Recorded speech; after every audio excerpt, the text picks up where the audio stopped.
Warning! Warning! Today's episode contains spoilers. So if you have not seen the movie or TV show that we are talking about, we highly recommend that you watch it first, then listen to this episode. Thank you. Rise and shine, my sinners. When Father Evil starts his day, he gets a little deadly. Deadly Grounds coffee has the richest, smoothest flavor you'll find anywhere. It's sinfully delicious. Once you go deadly, you never go back. Order yours at getdeadly.com. Coffee's so good, it's scary.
So, folks, spaghetti westerns are western pictures produced in Italy, and that means, like, some people refer to them as cowboy films. They were produced in Italy from the 60s to the 80s, and they're usually films where the good guys aren't always that good, and they often have the same themes as the kung fu movies that we've been talking about. Now, the spaghetti western was born in the first half of the 60s, and it kept going until about the 80s. It got its name from the fact that most of them were directed and produced by Italians, often in collaboration with other European countries, including Spain and Germany. And originally, the term spaghetti western was considered derogatory by Western or even just foreign critics because they thought these films were inferior somehow to American westerns. And, you know, most of them were made with low budgets, but several still managed to be innovative and artistic. And, you know, although they didn't get much recognition even in Europe, they still have stood the test of time. And, you know, in the 80s, the reputation of the genre sort of grew, and today the term no longer is derogatory in any manner, although some Italians still prefer to call them Western all'Italiana, which means Westerns Italian style. And in Japan, they're called macaroni Westerns, which us, at least myself being an American Italian, everyone calls pasta, but we call it macaroni. And that's what they call them in Japan. And in Germany, they're called Italo-Westerns. It's often believed that the genre arose in response to the enormous success of Sergio Leone's Fistful of Dollars in 1964, which itself was an adaptation of a Japanese samurai movie called Yojimbo from 1961. But a handful of westerns were made in Italy before Leone redefined the genre, and the Italians weren't the first to make westerns in Europe in the 60s. Germany had a bunch of successful westerns based on the works of a guy named Karl May, which were produced, and then European westerns had at least some of the right ingredients to be called a spaghetti western, which was made without Italian input, one of them being a British-Spanish co-production called The Savage Guns by Michael Carreras in 1962. But it was definitely Sergio Leone who kind of defined the genre and the attitude of the genre with his first Western. And then he had a couple sequels, which became known as the Dollars Trilogy because he did For a Few Dollars More. And then, of course, the Good, the Bad, and the Ugly. And, his version of the West was this sort of dusty wasteland of whitewashed villages, howling winds, scraggy dogs, cynical, dirty heroes, unshaven villains, that sort of thing. And one of the big things that Leone brought to the table, too, was that Ennio Morricone did the music for all of his films. And because his music was so original and unusual, it worked with Leone's vision. And he didn't often use instruments like the trumpet or the harp or the electric guitar. He didn't just use those. He also added in whistles and cracking whips and gunshots and voices and did all kinds of things that some of which have been described as a rattlesnake and a drum kit. So Morricone himself went on to score over 30 Italian westerns, and I think he was a key factor in the genre's success. So let's go around the table here. And John, why don't you tell us, your opinion and growing up, your experience with spaghetti westerns in particular? Well, I saw them on television in the 80s because UHF channels and superstations like TBS and WGN would run them frequently. And I always enjoyed them back then. I always kind of assumed they were made for kids because of the post. They're all looped. They're not shot with any on the set sound at all. They don't. Right. I think they record dialogue tracks, but they don't use any of that audio for the final cuts in any language. And I really, the first one I saw was Fistful of Dollars, probably best way to start. Loved it. Loved the Leone films. Loved The Big Gun Down. I really love My Name is Nobody, the one with Terrence Hill and Henry Fonda. That has supposedly a few scenes are shot by Leone himself. Yep. Love the soundtracks. I collect the soundtracks. In recent years, now that more of this stuff is available on home video and everything, I don't have as high opinion of it as I used to, because I always joke that these are, they seem like they're written by 12-year-old boys, but they have a visual style that's very engrossing, and there's a likability to, but they made so many of them that the bulk of them really aren't that good. But there's quite a few gems in the genre, and as I've discovered in recent years, because I've watched a lot of 50s TV westerns from America, that the Italians were not as innovative and pioneering in certain imagery as some critics over here think they were. So we'll get into that later. But overall, I enjoy the genre. Nice. And Sevenhooks, what about you? It took me a while to get into the genre. I remember as a kid just kind of happening upon, I think it might have been For a Few Dollars More or the Fistful of Dollars. And, it's like, oh, this is kind of cool. But then, oh, there's a Kung Fu movie on. Let me watch that instead. But then I think like years later, once, probably in the 90s, early to mid 90s, I had probably gotten to a point where I had amassed my video collection of Kung Fu movies was such, it was like, all right, well, where do I go from here? And I was, at the time, this is pre-internet, and, I'm trading with a small group of friends, and one of my friends happened to be into the spaghettis, and he's like, hey, you into these Westerns at all? It's like, no, not really. Why, you got something you can recommend? And so he sent me a bunch of films, and the first one I threw on was Day of Anger with Lee Van Cleef and Giuliano Gemma, I think his name is. Yeah. And it immediately was like, oh, this is cool. It's like Kung Fu movies. It's a total like student-teacher dynamic here going on. And, that's kind of how my friends sold me on some of these films. And yeah, there's a certain kinship in the genres that, you got to be blind not to see. And as I watched more of them, I started getting into them. I agree with John that, you could say, I guess you could probably say the same thing in the Kung Fu genre, that, a lot of them aren't great. And, I think over the years, I kind of like narrowed my love for the Kung Fu films to Shaw films in particular. That being said, with the spaghettis, I think there's probably like, a couple dozen films that everybody always says, oh, you need to see this, like a Bullet for the General, Great Silence, Face to Face. Like those are some of the first ones I saw, and they were great. You know, some of these are really good. But then as I started getting deeper, I'm like, yeah, the quality started, you know, to subside a little bit. So I'm like, well, you know, maybe I shouldn't have started off with the best first. But you know, I keep coming back to this stuff, and you know, I do like them. They haven't really lost the stuff that was good hasn't really lost much of its luster for me. You know, I was talking to John the other day, you know, about Django. Like we were talking about, hey, we need to bring this film up for the podcast, and you know, I hadn't seen it in a while, and I just remember the first time I had seen it, it kind of like I was already familiar with Franco Nero, and yeah, having seen the movie for the first time, something was kind of off. I was immediately realized that it wasn't his voice, which was strange because I know in most of his movies he does dub his own voice, right. But it was quite obvious that it wasn't him. So I just that kind of threw me off a little bit, but yeah, I mean, overall as a genre, I mean, it'll never take the place of my Shaws, but they're fun. I'll throw spaghetti on in a heartbeat. Awesome. And Patsy, tell us about your experience with westerns and spaghetti westerns in particular. Well, western was never really a genre I watched when I was younger. Like there wasn't anything that I was, you know, overly interested in. I mean, I had seen a couple growing up, like. Yeah, I don't even know if you know, I mean, John Wayne stuff, you know, like McClintock. Right.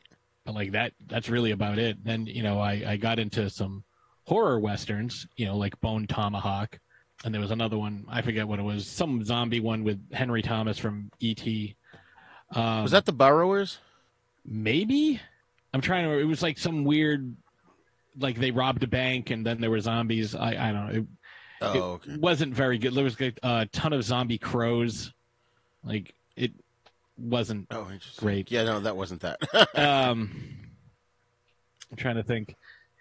You know, and then The Magnificent Seven, I saw the original because I had just finished reading Stephen King's Dark Tower series, and the fifth book is heavily influenced by The Magnificent Seven, which was heavily influenced by The Seven Samurai. So I was like, you know what?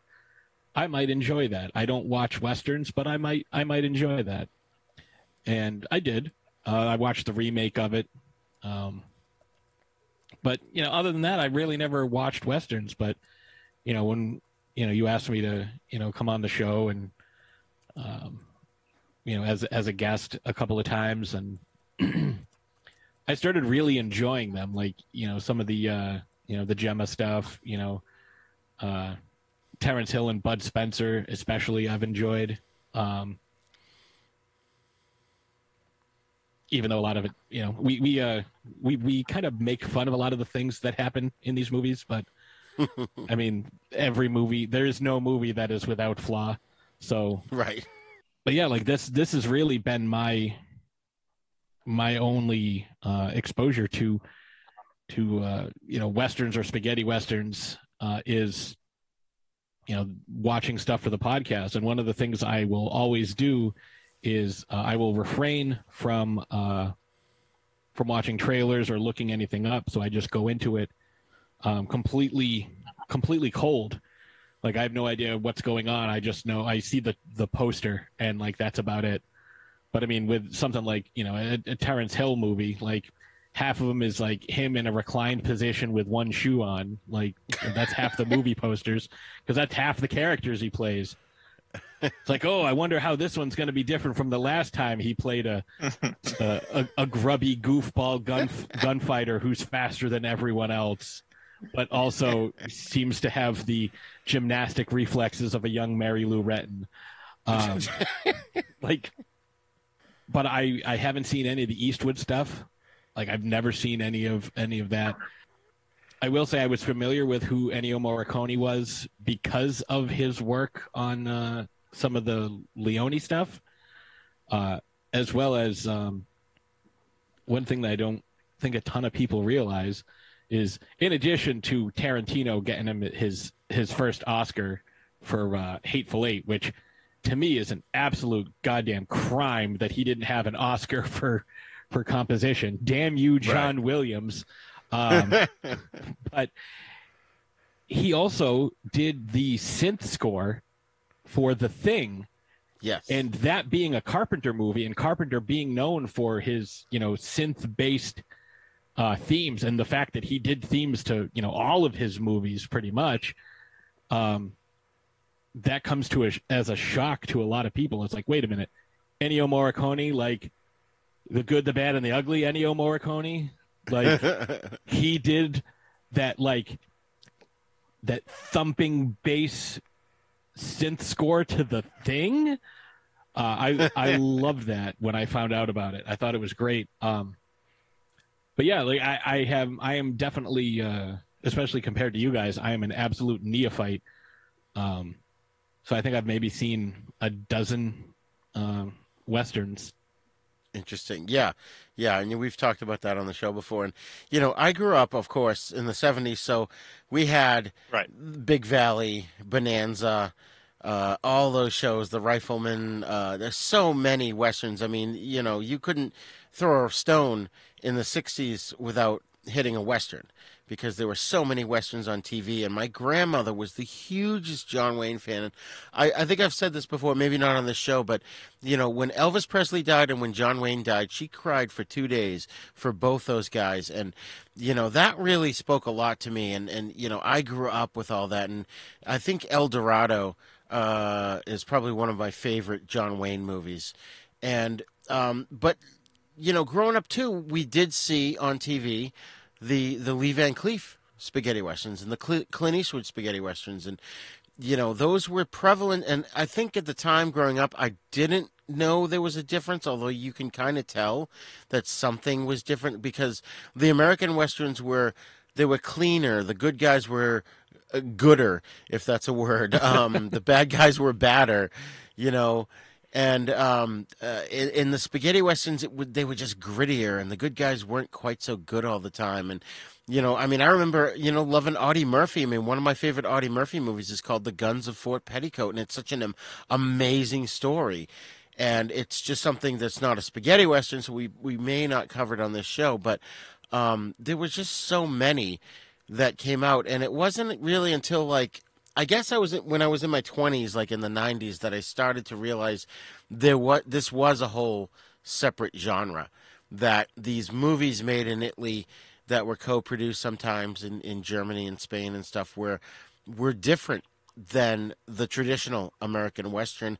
And they weren't better, they weren't worse, they were just different. And I just love that about these movies. And I had said this before, and I think we had just actually recorded yesterday the 50th episode of my other show, Then Is Now podcast.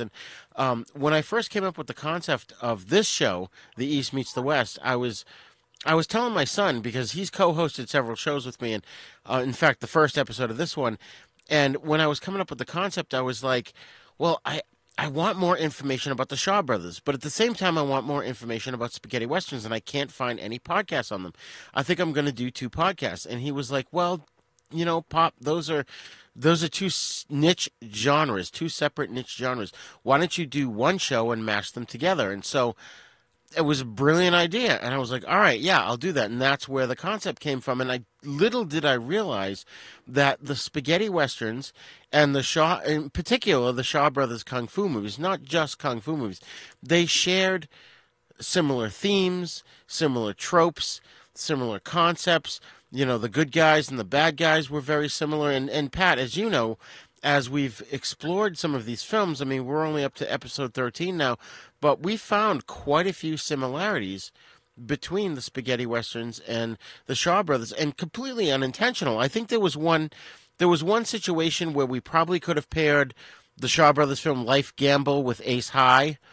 And we didn't do that because I'm not purposely pairing the films. I'm literally going down the list of the Venom films, and with the spaghetti westerns, it's just we keep finding one, and then it leads us to the next one, and we love Lee Van Cleef, and then it led us to Giuliano Gemma, so then we watched his movies, the Ringo films, and then that led us to do the Bud Spencer and Terrence Hill films, and so we're just sort of finding our way through these films, and it's just like happenstance that these two genres, well, one's a company, the Shaw Brothers, and the other one's a genre, the spaghetti westerns, they mesh so well. I mean, we've even talked about the show The Mandalorian. Because that, when you watch that, there are so many Shaw Brothers elements and so many spaghetti western elements in every episode of that show. It's incredible. Yeah, I will also, because I didn't think about it. I was only thinking of movies. I did watch Bonanza quite a bit. Oh, okay. And, it's funny because my dad's nickname is Blocker, because when I thought it was because, he's a big guy and he played football, but apparently when he was younger, he looked like Dan Blocker. Oh, wow. So that's how he got the nickname. And like my uncles to this day still refer to him as Blocker. That's awesome. Yeah. I can't believe like that's the first time I've thought about bringing that up on a show about Westerns. So watching Bonanza, did you lose count of how many times Little Joe got into a fight at a town gathering? Oh, good. And the girl that fell in love with him that Right. he didn't end up with by the next episode. And Well, I mean, I came to expect it because we would watch this when, I think I had a black and white Curtis Mathis TV, nice. 12-inch with I had one with rabbit ears and I had another one. You see, and that's another thing that, like, kids who are listening to this are like, what's a black and white TV? Right. It was like an M-shaped antenna. Yeah. That kind of like it was connected on the bottom. Like it was weird. But yeah, and this is another thing, getting up and turning the channels. Now I don't know how old you guys are, but Rigor and I have talked about this a couple of times that kids now, they're like, "Oh, did you ever see Jurassic Park?" Oh, wait, you mean that movie that came out in the late 1900s? Like, you want to feel old, just remember that Jurassic Park came out in the late 1900s. Right. I remember watching Bonanza going, wait a minute, why the hell doesn't Little Joe just turn into the teenage werewolf and kill the bad guys? He never did that. Not even once. And there's a speaking of TV westerns, I loved The Rifleman. I watched that a lot, especially with my kids. When my kids were little, it was on at 6:00. I think every night they had the Hulk on MeTV, and then they changed it and they put The Rifleman on, and we watched that during dinner. And there was a spaghetti western with Chuck Connors in it, and he's like Terrence Hill on steroids, because he's this wicked acrobat, and I only saw it in Italian once, and I've got to track that one down for us to cover. I don't know if John or Sevenhooks, if you recall that movie, but it's like 6 or 7 guys get together for some purpose. I don't know, rob a casino or something, and Chuck Connors was like this insane acrobat in the film. Do you guys remember that one at all? I think I know which one you're talking about, because I think he only did one spaghetti western. Yeah. I'd have to look at the title. I'm pretty sure Wild East put it out, because I reviewed it not long ago on Letterboxd. I just can't remember the title because the titles of these things kind of blur with me. I didn't have a good impression of it watching it this time, because it's just kind of it's not Ride Beyond Vengeance. That's the American production that was rumored to have been was originally supposed to be a Doc Savage movie.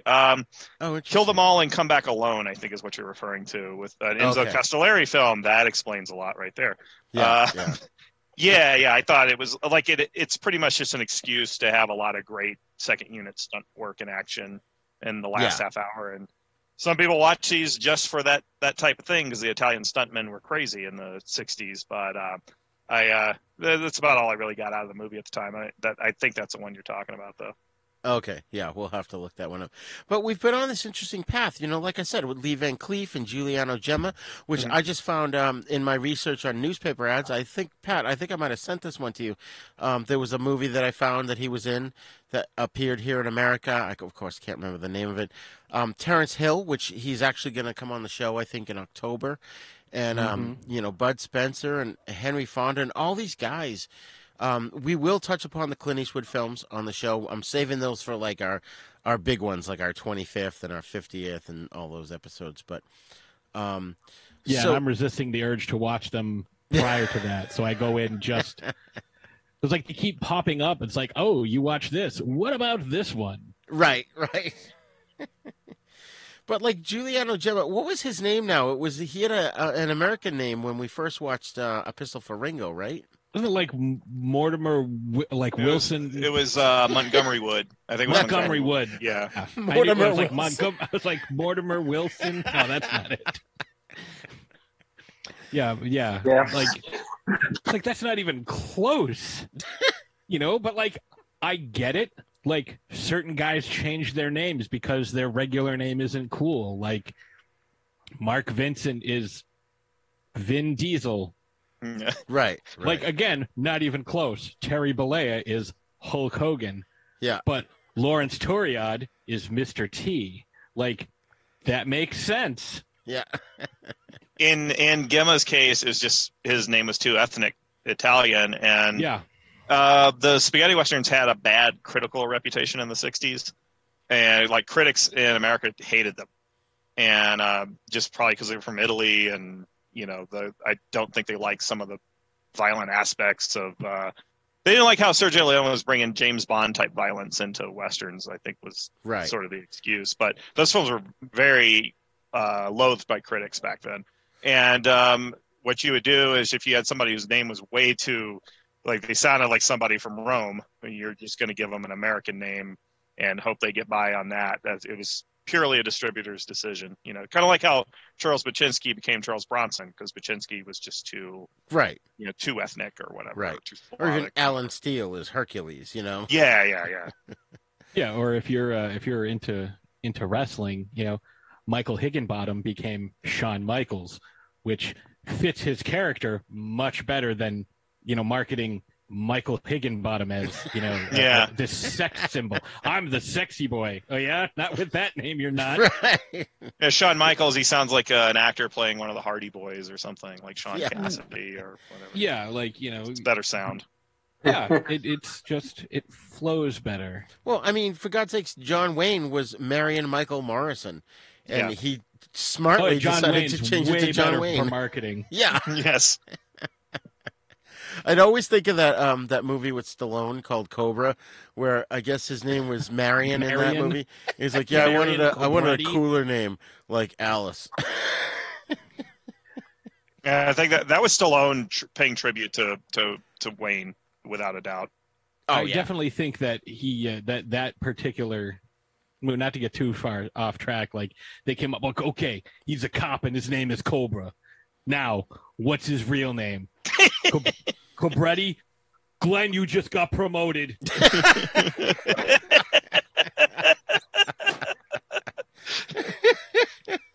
I'm going home. I'm done for the day. 100% sure that's how they came up with it. That's awesome. So Patsy and I have been talking about doing a sort of a series within the series called, Outside the East Meets the West, because a lot of these guys were in movies that maybe weren't kung fu films or spaghetti westerns, and particularly Terrence Hill and Bud Spencer. They did a lot of buddy cop films right through the 80s. Have you, John or Sevenhooks, seen any of those films? John, for sure. I've seen most of them. Yeah, I've seen most of them. I've been collecting them really since like 2001, when the only country that was putting them out on DVD in decent editions was Denmark. Wow. And I actually found a Danish website and ordered them. They're only like $5 each, and they didn't even charge me much for postage. It was like $2 or something. It was crazy. It was like, boy, that was the old days of the internet. But and because I had to order them in the Danish language, I wrote an email. I was like, "Can you guys understand my order?" And they sent me back an email and order, in English, going, "Don't worry, we got it. We'll mail it out to you. No problem." I got really into those because I spotted their influence on Hong Kong cinema, particularly kung fu comedies and Jackie Chan, and I kind of picked up that the Terrence Hill and Bud Spencer their movies were very popular in Asia. And and in fact, Bud Spencer made a movie, I believe, at the Shaw Brothers studio called Flatfoot in Hong Kong. So one of those cases of them leasing Shaw Brothers sets to Italian companies. So that's a pretty fun watch if you can find them. Those the problem is they made so many of those films. Like I still couldn't tell you how many Flatfoot movies were made. Wow, Pat, we're gonna have to check that one out. Absolutely. Yeah, recently I was buying them off of on Blu-ray from Germany before the whole COVID thing happened, and the shipping rates were reasonable. And most of the Blu-rays had English tracks on them, although they forced German subtitles on you. But they're beautiful. They're like the most complete prints of these films I've seen, and I've gone through a lot of different editions. And I said, well, I kind of hit a gold mine when they put the English dub track on here, and then COVID made the shipping prices just unreasonable. So I've kind of given up on that little hobby for a while, maybe until things go back to normal, if they ever do. Right. Oh, that's unbelievable. Yeah, I love those movies. I'm collecting the soundtracks. I'm a huge fanatic for, Terrence Hill and Bud Spencer films. How long did that Flatfoot series last? I mean, it was like, what, Flatfoot in Africa, Egypt? Yeah, Egypt.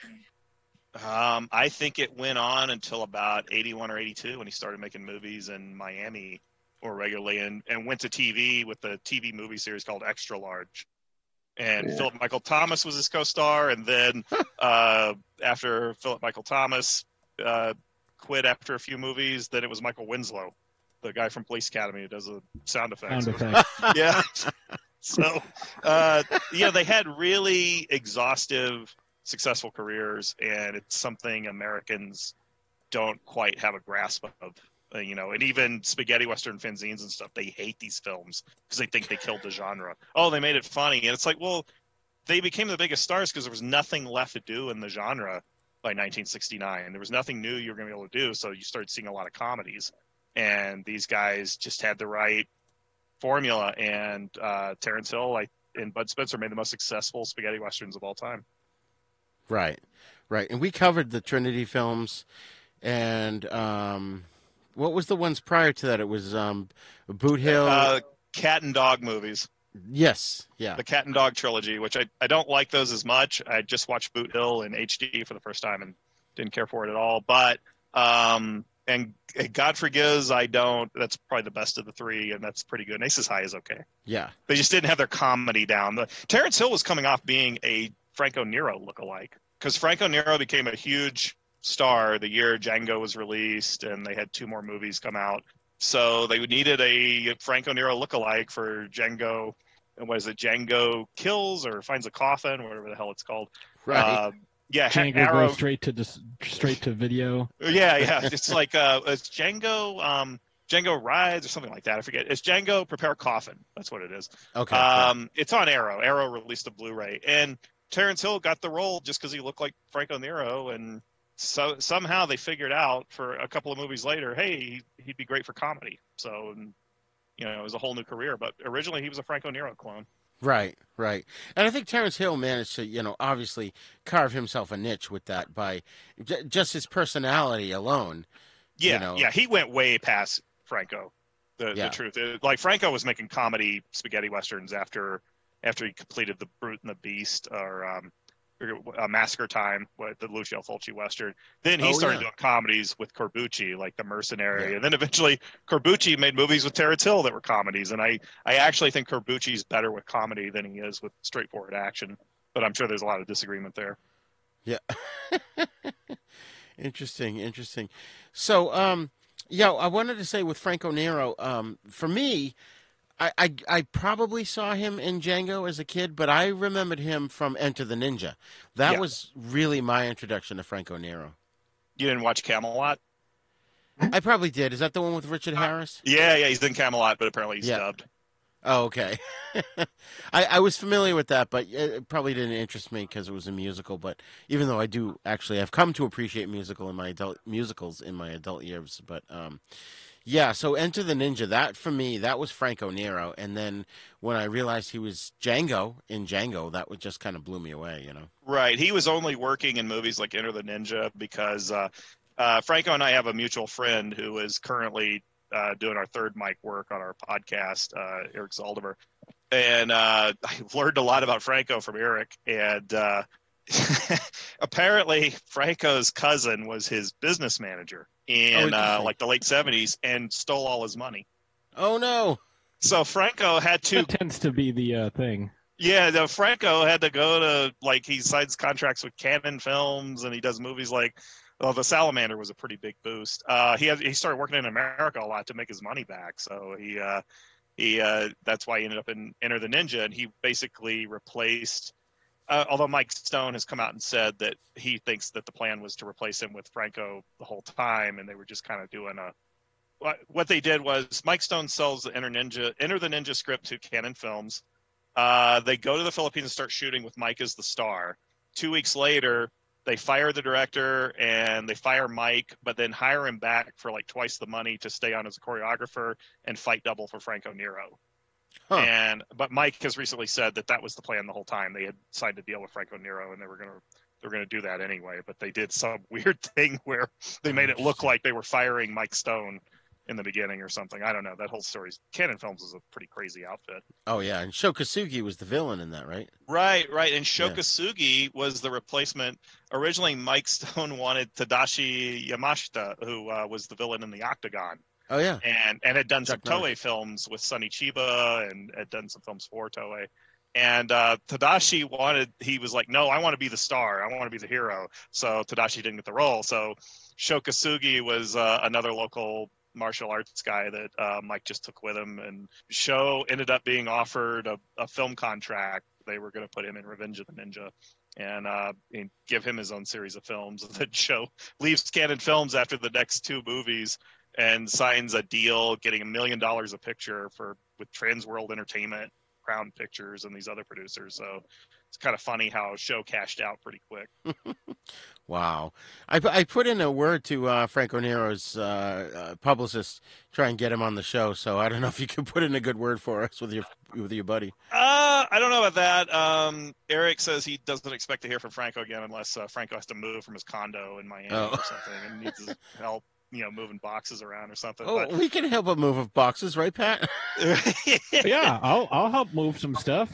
Yeah, but yeah, Eric wrote they were going to do a new Django film about 10 years ago, and Eric pitched the idea to Franco and wrote the script with Mike Malloy, and unfortunately that film, the script got a lot of praise. It was Django, basically an elder Django in the silent movie industry, working as a technical advisor, and then he gets involved with saving a producer from the mafia, trying to move in on the silent film business or the movie business. I don't want to give away too much because I haven't read the script. I don't know everything that went on in it, but I think it was in John Sales's hands a few years ago, but they never cleared the financing. So it's kind of being orphaned again. If you get Franco on, maybe he can tell you about that.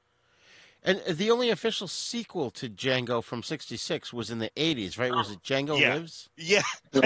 I talked to Eric about it just yesterday because I called him up. I said, I got to talk about Django.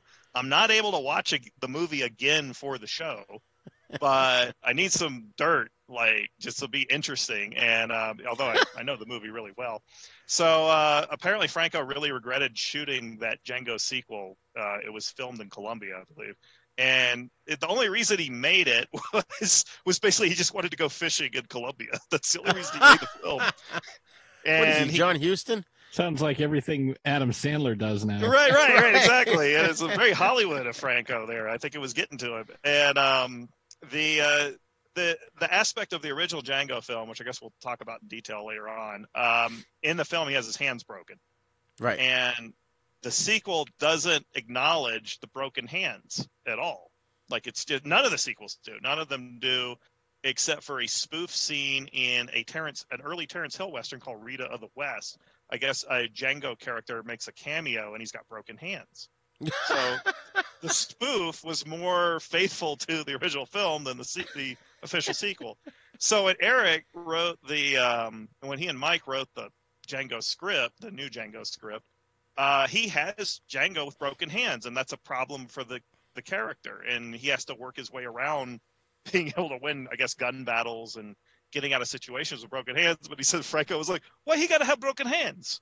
And it's just like, well, because they're broken in the original film, and they didn't have surgeons that would be able to heal him back then. And this is like 1910, and it's like, well, why you got to have broken hands? He didn't, and he figures, maybe Franco wants his hands to look very handsome on screen, or doesn't That's want to funny. wear that latex that you'd have to do to show broken hands, or actors. I understand actors don't want to work with prosthetics and stuff, but Hey, I mean, Peter Cushing took care of it, as one of the Frankenstein movies where his hands couldn't work, and he got an assistant to do the work for him. right. It's like that's why he was wearing the gloves, right, or whatever. Yeah. Yeah, But, it totally reminds me of the thing with Bud Spencer getting shot in the head at the end of what was it, Boot Hill, and then like the next movie he's totally fine. Right. Yeah. It's not like he got his head crushed in a vice or anything. Yeah, who needs continuity? It's Italian films, so they're too lazy to cover it, I think is the deal. Oh, that's hilarious. So since we've been talking about Django, let's dive into the film, which we covered on the second episode here. And first, I just want to jump to you, Pat, and ask you your opinion of this, because I've been dying to hear your thoughts on the film Django from 1966. Compared to the other films that we've been watching recently, this one was a lot darker, a lot more serious. Like you get the feeling that Django is a very, very dangerous man, as opposed to watching Terrence Hill, where he's dangerous, but like you don't get like, oh, this guy's scary. He's like, oh, I'm gonna eat all your beans and throw bombs at you. He's whimsical dangerous. He's kind of like watching Cesar Romero as the Joker. Oh, jeez. It's like he's scary and like he's dangerous, but it's like it's hard to take him seriously. Right. As opposed to Django, where it's like the first time you see him, he's dragging a coffin. And all I could think of was Moby Dick, was Queequeg with his coffin. He brought a coffin everywhere he went, just in case he died. It's like, and the first people he meets start, like, oh, you looking to get put into that box you're carrying around? It's like, right. This character reminded me a lot of the Hound from Game of Thrones, at least the TV version, where he's very dangerous. He will fight if he has to, and doesn't really have a problem killing people. I don't know. I liked this one, but again, this is one that I watched on double speed, so I'm going to have to watch it again. But I really enjoyed it. He's definitely an anti-hero. And it was, again, to me, seeing this character was jarring. Even watching Lee Van Cleef, like there was some jocularity to him a little bit, some not comedic, but kind of fun, right. At certain points, like he's sarcastic, and good-natured to a point, but Django is just he reminded me a lot of I know I talked about it earlier, Roland Deschain from Stephen King's Dark Tower. Yeah, at least the earlier couple of books, like the prototypical protagonist from a Western. Right. He's very serious. Yeah, serious, stoic, has a very strong moral compass. Yeah, he might kill people, but he's also it's got to be the right people. Yeah, exactly. So Sevenhooks, what's your first experience with Django? It was probably like I had mentioned before, when I first started getting into the spaghettis probably in the mid 90s, and I had a friend send me a bunch of flicks, and this was one of them. And I remember, I think I picked up a book, and it was something about Django itself that I think it's one of these movies where its reputation preceded it to its detriment, to like there was a famous coffin scene and he breaks out the gun. And I think, maybe I was exposed to that hype in some kind of way that was almost like kind of anticlimactic when I finally watched the movie. I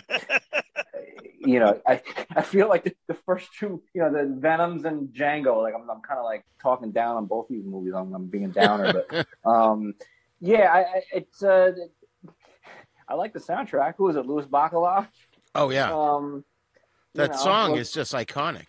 Yeah, I mean, he's no Morricone, let me tell you. But it's good stuff. I don't know, like as far as the Corbucci West spaghettis go, it's probably my least favorite. I think I even like the Specialist more. Oh, interesting. Yeah.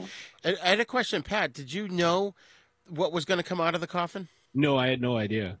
Oh, good. So how did you react to that? I was pleasantly surprised. That's awesome. I mean, that's such a great scene where he just whips out the machine gun, the Gatling gun out of the coffin, Yeah. Well, I mean, it clearly was inspiration for if you've ever seen Desperado, like the El Mariachi series. Yeah. Where he's got the fake guitar, and the other guy's got the guitar case that is a rocket launcher, and the third guy has the two guitar cases that are machine guns. Yeah, I was like, all right, there's a lot of different things that could be in there. Maybe it's a bounty. Maybe it's, again, like Queequeg, I bring this coffin everywhere just in case I die and I have a place to be buried. Right. I thought maybe it would come into play at some point where it's like, it's actually lined with metal and I can hide in here, or I can use it as a boat, or, with Westerns, you never know, because there's always some sort of like super elaborate plan. Right. At the end. It's like, all right, we're going to lure them into Box Canyon, and we got snipers lined up every 30 yards. And so even though they outnumber us, 1,000,000-1, we still, we'll use their numbers against them, like 300. They're like, we'll lure them into the hot gates, and their numbers will count for nothing. You never know. I mean, there's always a Box Canyon or something. Right. In the Western, we'll lure them into the river, and their horses will drown. I don't know. Well, I mean, heck, even Igor used the coffin as a sled in the Fearless Vampire Killers. So, So, John, tell us about your experience. I think you have a few things you want to say about Django. Well, I first rented it in the 80s. I think it was Magnum Video that released it on videotape to rental stores. And I rented it a couple of times. I thought it was pretty cool. And then I read more about it on, I think, in Craig Ledbetter's Euro Trash Cinema fanzine. Okay. And I think there was an article by Horacio Higuchi, who was a professor scientist at Harvard, who also wrote fanzine reviews and essays about film, and he wrote a thing about Corbucci and Django. And I said, I actually watched a really important spaghetti western. I didn't even realize it. And also, it showed up again, like clips of it. Have you ever seen the film The Harder They Come with Jimmy Cliff, the Jamaican reggae crime film and musical? It's there's a scene, classic scene, where the hero is in a theater and the crowd is watching Django, which is apparently was a very popular movie in Jamaica and the Caribbean, West Indies, whatever. In third world countries, it was a hit, like everywhere except America. I think one distributor tried to release it in New York, dropping the D and calling it Django or something. He changed the title a little bit, but it didn't really take. But I read up on it and watched the movie many times on videotape. I bought the DVD when it came out in like 98, 99. I think it was one of the first DVDs I bought. And, still enjoyed it then. Some odd things about it. Most spaghetti westerns are thought to be filmed in Almeria, Spain. This is one of those actually shot in Rome at, is it Elios Studio? I think it's the name of it.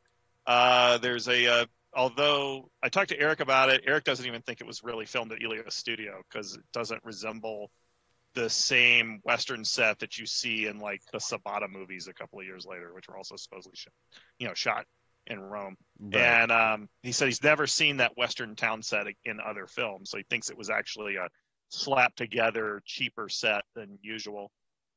And the movie has a unique look. Like it's got the rain. It's like rainy or muddy and dirty and blue. It doesn't look like other spaghetti westerns for the most part. It does. It's got a very dark look, and the whole thing, like Patsy was talking about with the way Django is. He's basically a very heavy metal character before there was heavy metal music. It's very dark, and he's the dangerous guy walking into town, and dragging the coffin. Now, there is dispute about this, but I believe the voice of Django is Fred Ward, the actor.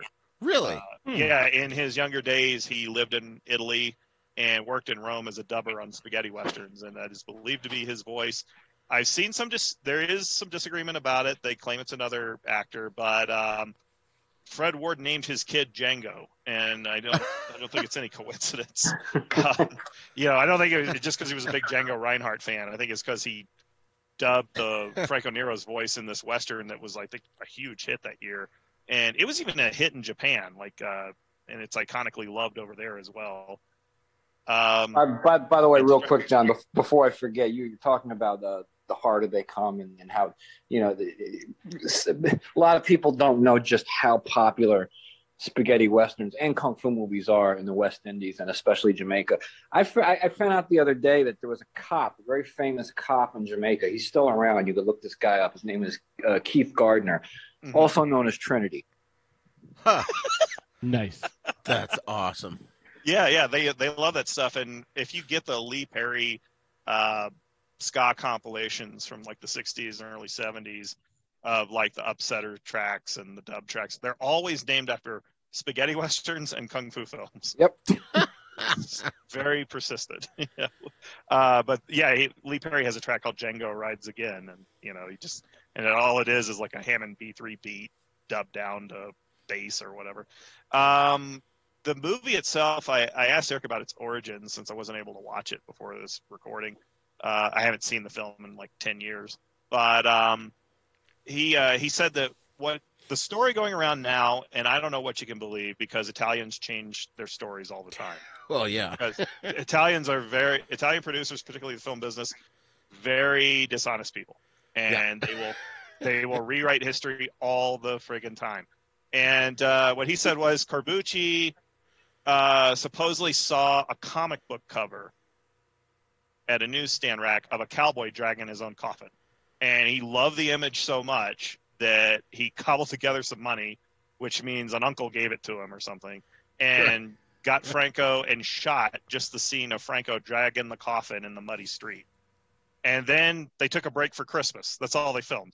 So they come back from Christmas break, and Corbucci had collaborated with his writers and come up with a full script. So they started filming. They finally started filming it with a script, and I think got the movie done in a month or something, and had it out, and within a few months, and it was a gigantic hit. And apparently, when they were screening it in editing, or the producers already knew they had a hit on their hands because Franco suddenly had 2 more spaghetti westerns lined up, which was Texas Audio and Massacre Time. Like, they knew Franco was going to be the next big thing. Wow. So there's the origin of the film. If anybody thinks, there was some great, like Corbucci was reading Moby Dick. Unlikely. He just looked at a comic book cover and said, "Hey, I got an idea." So started cobbling together this spaghetti western. Let's make a guy dragging a coffin. Yeah, exactly. It's like, hey, I look at the image. Let's write a script around it.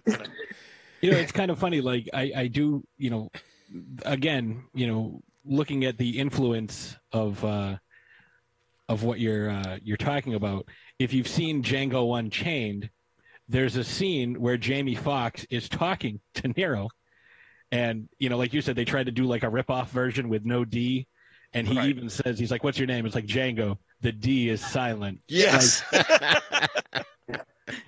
Like I didn't realize who he was talking to at that time, but like, given like all this new information I just got, I'm like, Tarantino 100% knew that story.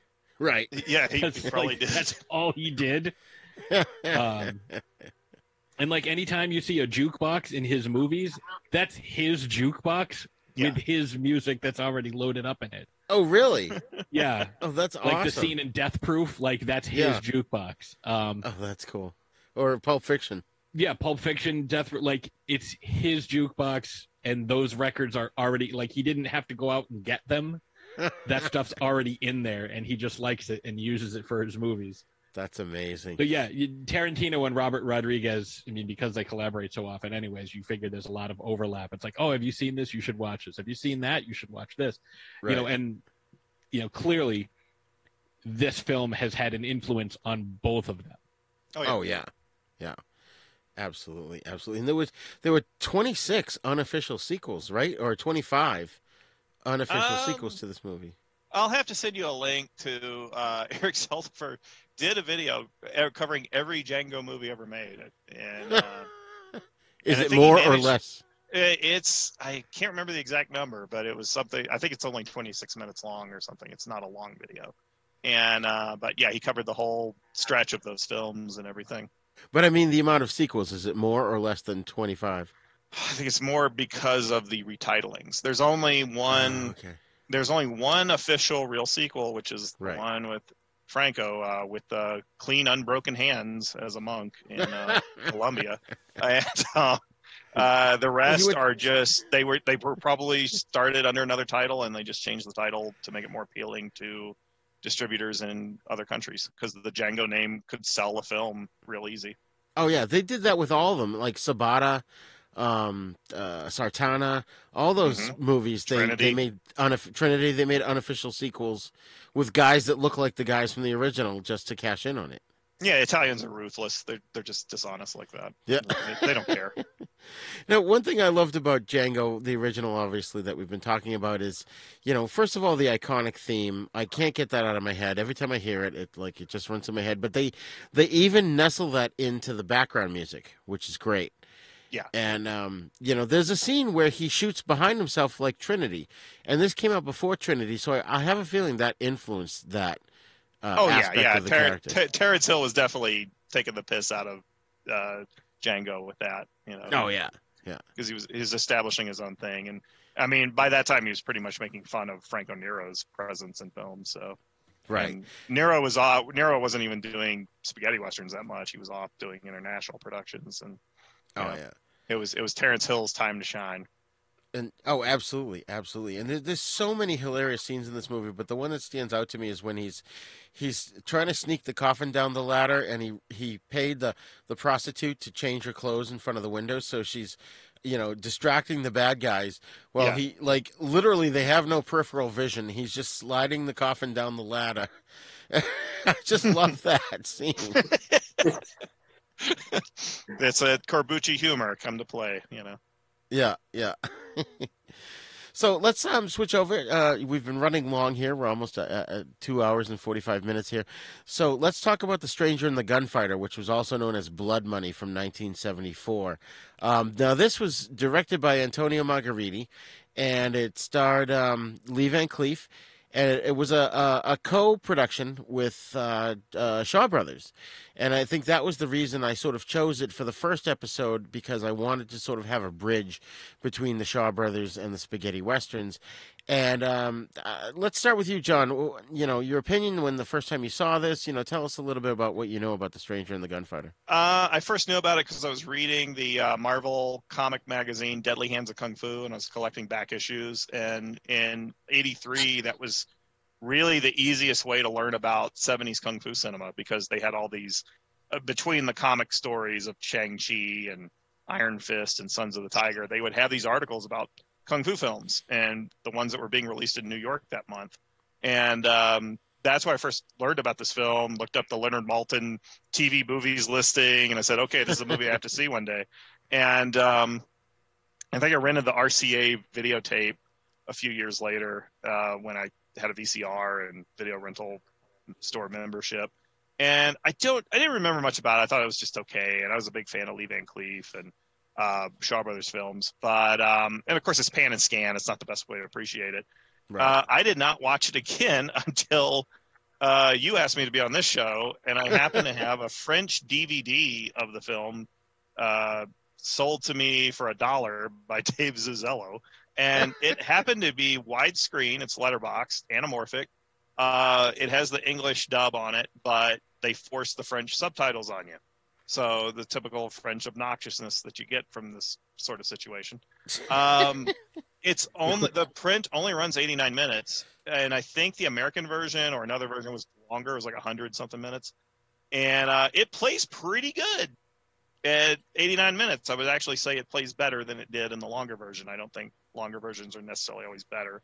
Right. And my impression of watching this film, only 2 scenes are shot at the Shaw Studio, the opening and the finale, or the epilogue, whatever you want to call it. Right. And the rest of it's shot in Almeria, Spain, and it lifts the story from a British comedy called Get Charlie Tully, I think is the title, or it's also called Ooh, You're Awful. It was a comedy with Dick Emery, the British comic. Oh, okay.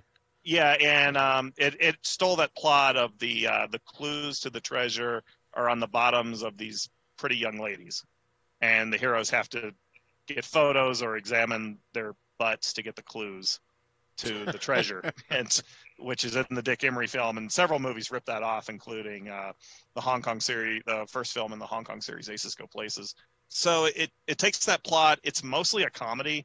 It has a lot of these beautiful Italian actresses like Erica Blank and Femi Vanessa and Karen Shepard is in it, and it's or is it Patty Shepard? I forget. It's Patty Shepard, and it's got Lee Van Cleef being really funny, which I think at that time, this was made during the end of the spaghetti Western cycle. I mean, they were pretty much done. So they were only going to make them funny, which I think for this film was sort of a mistake. So the only way to get Lee Van Cleef in the film was probably to allow him to be funny, because I think he was bored with playing a Colonel Mortimer serious character, or like the character he played in The Big Gun Down or Day of Anger or whatever. So he wanted to be funny, and he's allowed to be very funny in this film. Lo Lie got the role, or Lo Lee, however you want to pronounce it.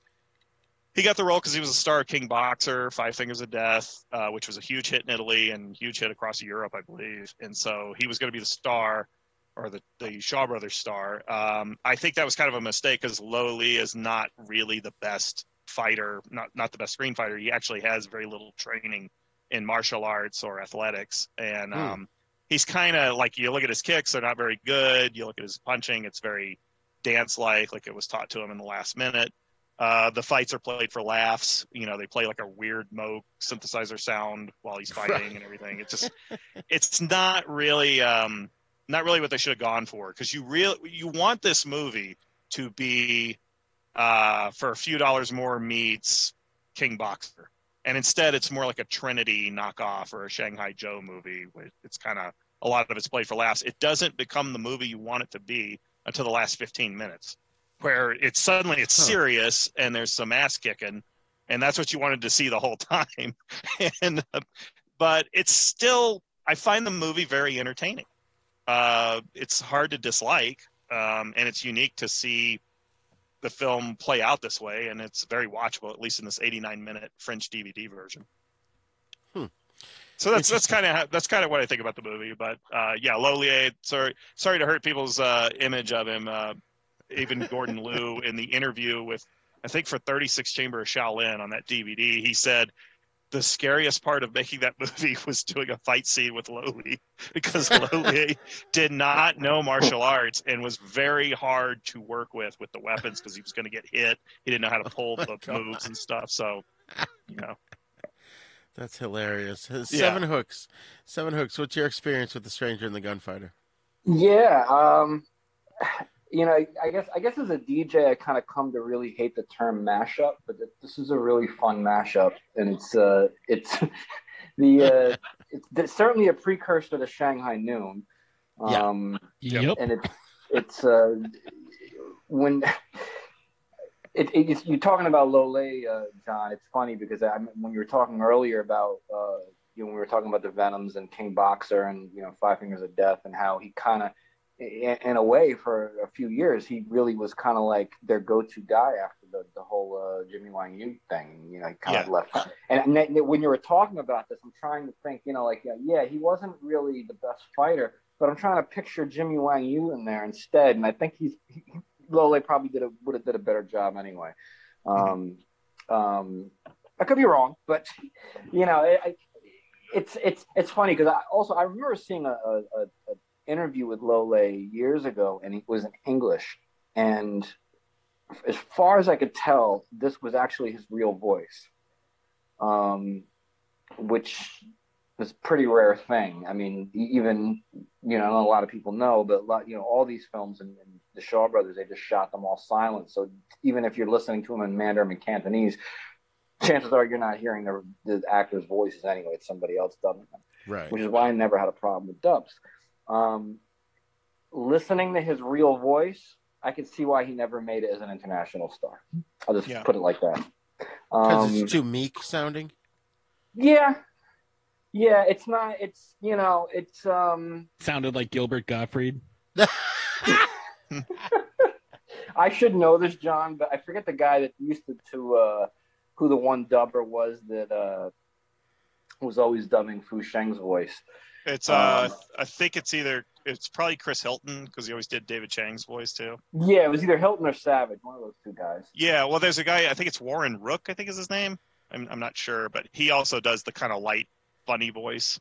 Yeah. When you had kind of a smart aleck hero, like a Fu Sheng and Chinatown Kid, I think is Warren. Yeah, okay. Well, so whoever that voice was, if that was Warren, he's the voice that I think of for Fu Sheng. Right, right. And I heard Fu Sheng speaking English. Like, he could speak English really well when he was alive.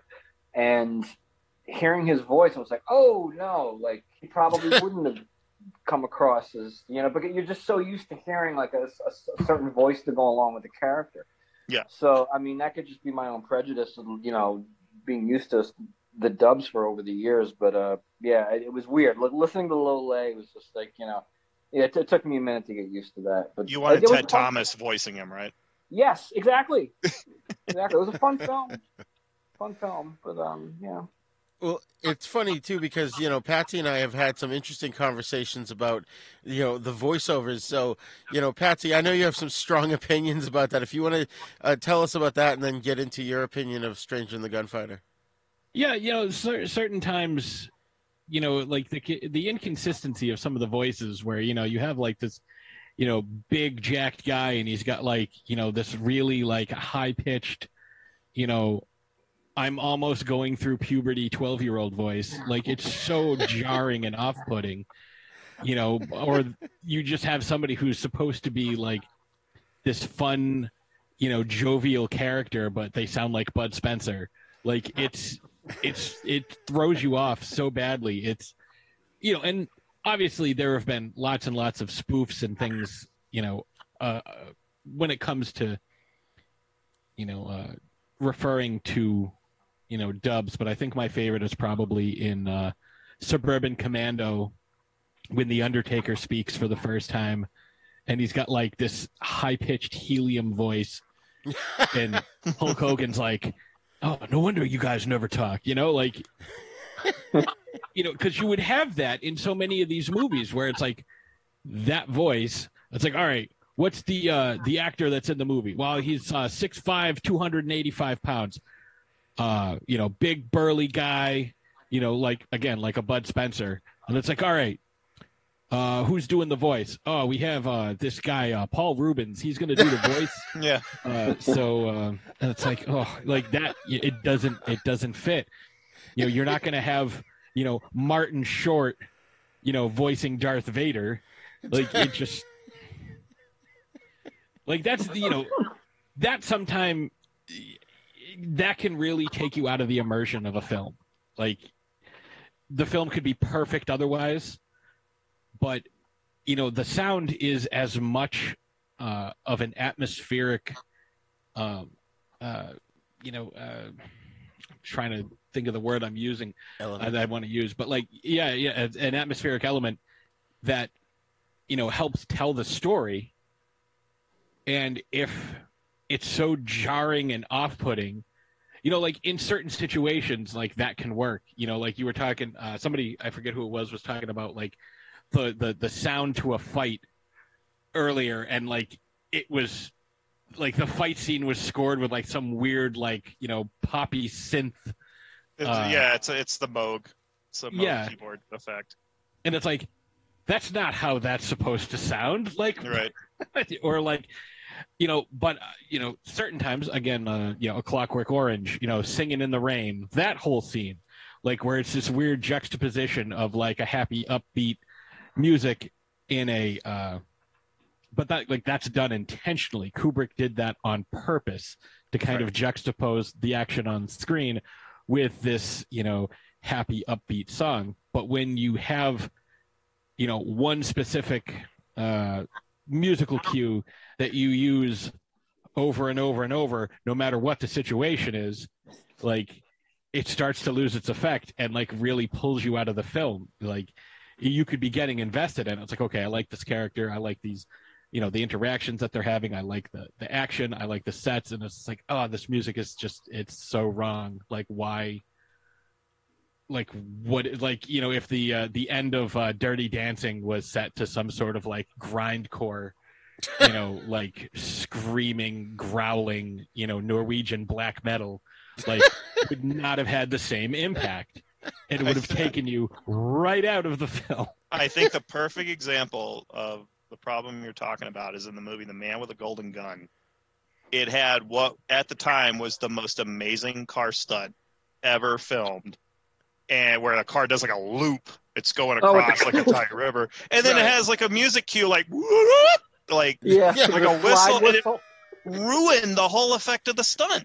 It should have had like a John Barry.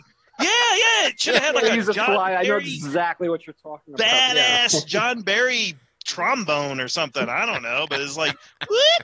It's just like, and supposedly Guy Hamilton years later regretted allowing that in the film. He realized he'd made a mistake, but it was an incredible stunt. It's the centerpiece of the movie. And then, let's just take all the edge out of this scene. All the drama out. Yeah, it's all gone, all gone. It's a goof. It's like a Looney Tunes cartoon brought to life. You know what I thought it would be like, like some, like The Great Escape, guys, tearing ass down a hallway, but like they have like the xylophone skeleton running. Yeah. Yeah. It's like, the scene in Speed when they, or no, you know what would be great? Thelma and Louise when they leap off the cliff and they have the slide whistle and then they land and then like they play the slide whistle backwards like. Oh, I would have actually liked the movie if they did that, but or play yakety sax during the bullet scene. It'd be like a Benny Hill episode. Yeah, like just.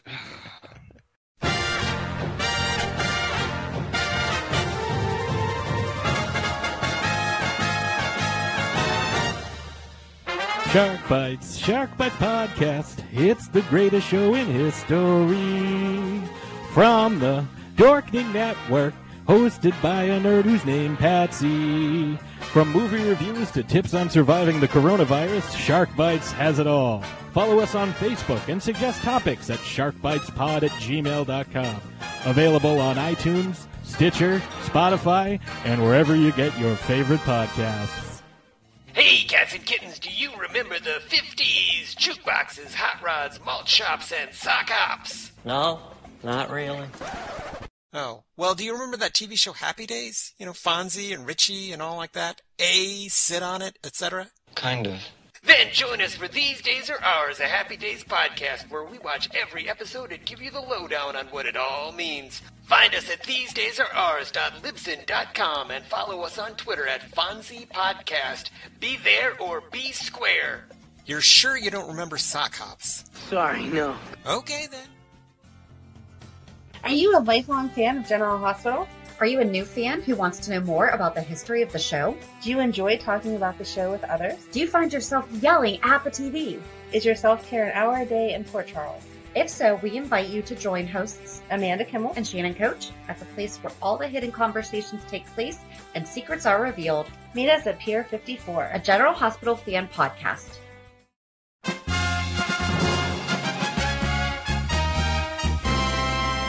So, Patsy, your thoughts on Stranger and the Gunfighter? I was surprised that like the opening shot of the movie was somebody's ass.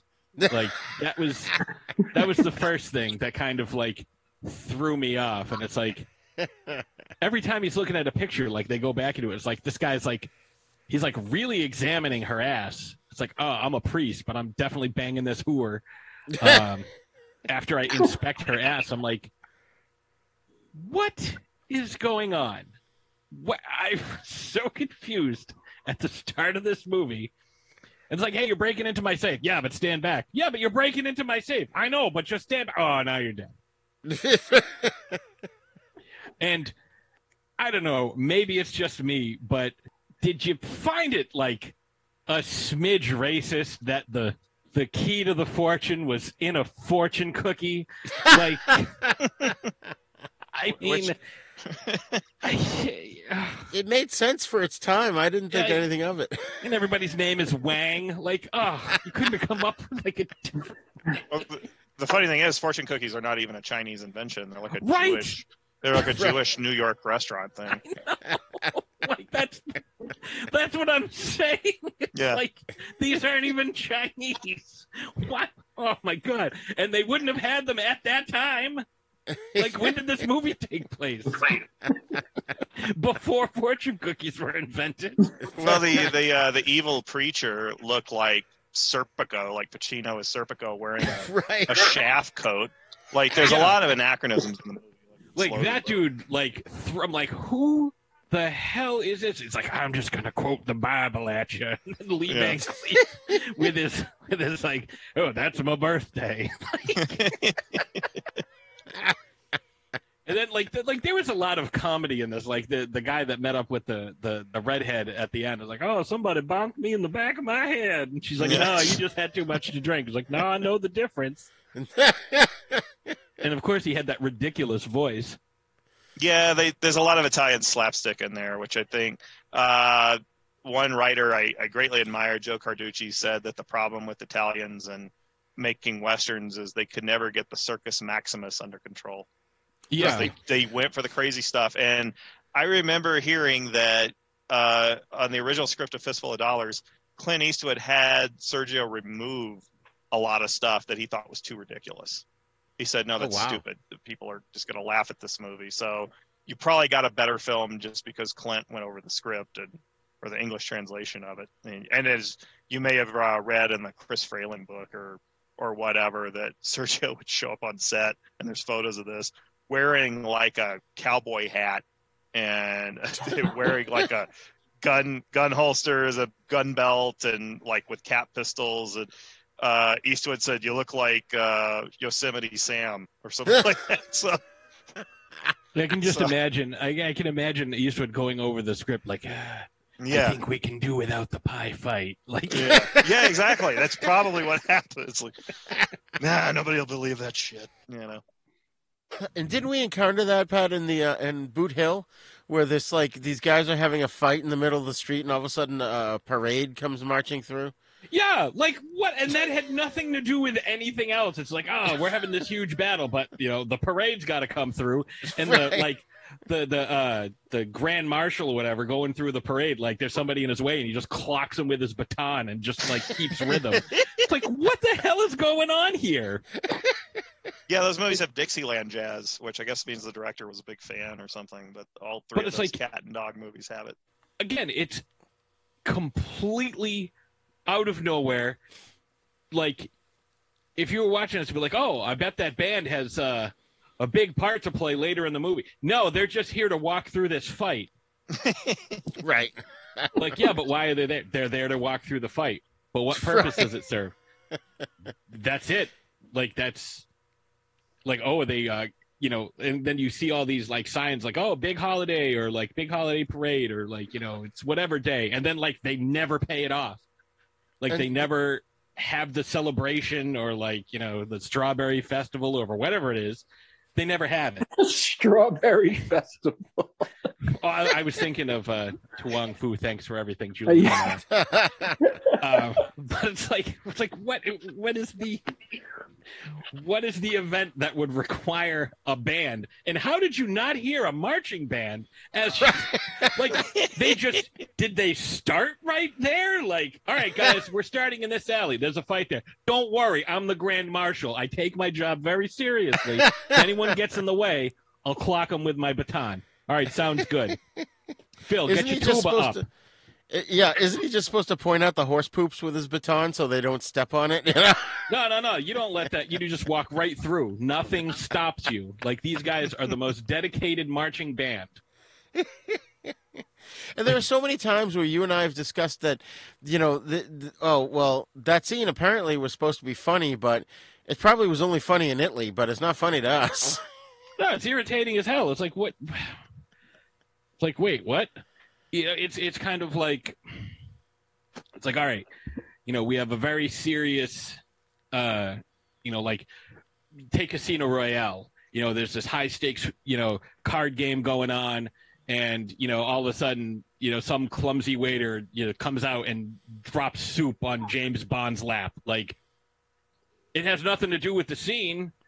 But like, hey, it's kind of funny, isn't it? It's like, but it ruins the scene. Like, it doesn't belong here. Like, who thought this was a good idea? They were probably. I often think they just read like Lucky Luke comics or something before the take, and they just come up with crazy stuff because they're bored. I just know from a friend who he was writing a new script for an Italian director, sort of like his comeback spaghetti western, and he said the faxed notes he would get, like, could you have more scenes of guys getting hit in the nuts?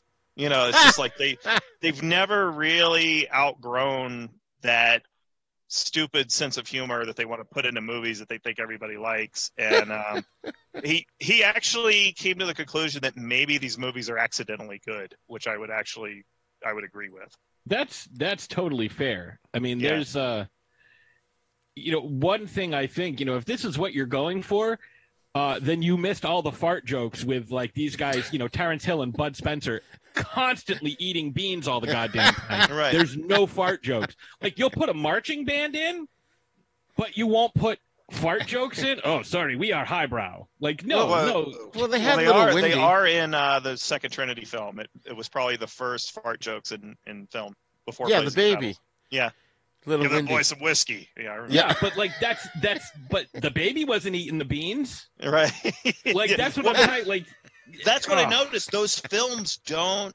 They make hints at it in dialogue, but they don't actually depict it. It's a weird. Those had a strange, subtle sense of humor. Like, there's like a scene in I think the film is Odds and Evens, where Terrence Hill escapes on a horse and he parks the horse at a Miami parking meter. And he goes back to put a dime in the meter. There's just like weird humor like that. That's kind really of funny. Strange, subtle humor that, even in the dialogue in Crime Busters, they say, "You want some gum? What's the flavor? Formaldehyde. I don't like formaldehyde." It's just like strange. Right, that doesn't make any sense. But putting the but dime in the it's meter funny with when the you horse, hear it. When you hear it, funny. Yes, it's like. It's there, but the Italian humor doesn't always translate, I think, is the problem. Right. Yeah, it's almost like an idiomatic expression, like what we would find funny. Like how Jerry Lewis had to go to France to get respect. Right. You know what I mean? Like, they did a spoof of him on Animaniacs where, like, it was definitely Jerry Lewis, but, like, nobody thought he was funny, so they shot him off into space, and he landed on Mars, and, like, he had this rapt audience of like little Marvin the Martian looking clones, and it was obviously a direct analog of like Jerry Lewis having to go to France to get respect. But I mean, for example, Monty Python, we find it hilarious, but we speak English, and I can't imagine, or have a hard time anyways, imagining people who don't speak English trying to understand a lot of the Monty Python humor. Not all of it, but, some of it's got to be difficult to translate.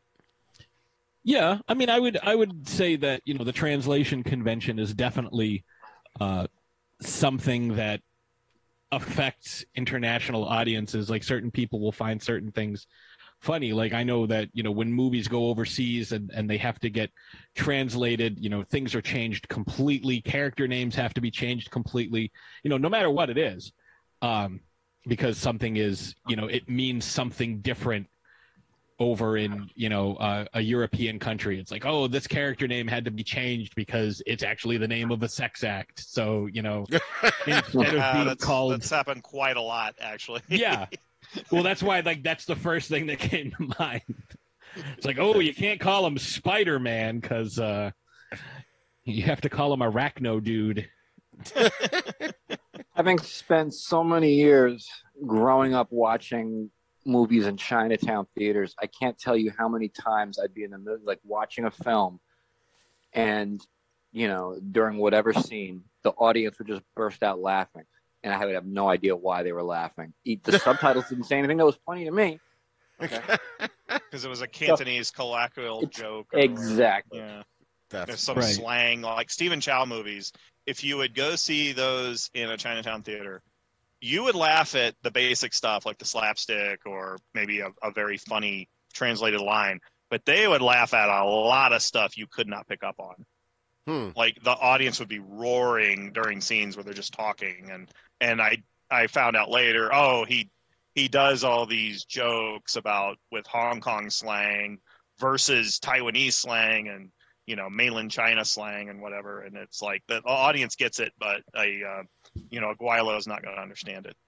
Interesting. Right. Interesting. And, Patsy, I wanted to bring this up because I wanted to know if you noticed this. Now, of all the movies we've been doing, they pretty much just end. It like they defeat the bad guy and then the end. And did you notice that in Five Venoms and Crippled Avengers, they actually both films sort of had a little bit of a denouement at the end? I mean, it wasn't much, but it was more than what we've been getting in succeeding films. Yeah, like usually it's like, okay, there's the middle of the fight and, things are still happening. Like there's still action going on and we'll see two guys run away. And like the guys that are running away, like they just stop and play the credits over them. It's like, wait, what? Yeah. Like, where's the sad? Like, don't get me wrong. I don't need the Lord of the Rings where they have 15 different endings. Every time you think it's over, there's another 20 minutes left. Right. I don't need that. But like, well, it's funny you bring that up because in the 80s, I think late 70s to the 80s, Paul might know of earlier examples. There was almost a tradition for every kung fu action film to end with the hero or comedy relief being kicked in the ass and he flies towards the camera. You see it in Wheels on Meals, a bunch of the Sammo Hung comedies, a lot of different Cinema City and Golden Harvest action comedies will have that weird ending where suddenly there's just flying towards the camera and it says the end, or it says another Shaw production or whatever. It's just like, it was this weird tradition. So it was a friend of mine when he did a comedy spoof of home video backyard cinema thing in the 80s. It was David Foster. He called it Hot Dogs on the Run. And which was based on somebody asking to borrow a copy of the Jackie Chan movie Wheels on Meals, but they thought the title was Hot Dogs on the Run. They couldn't remember the title, so used that for the name of the spoof.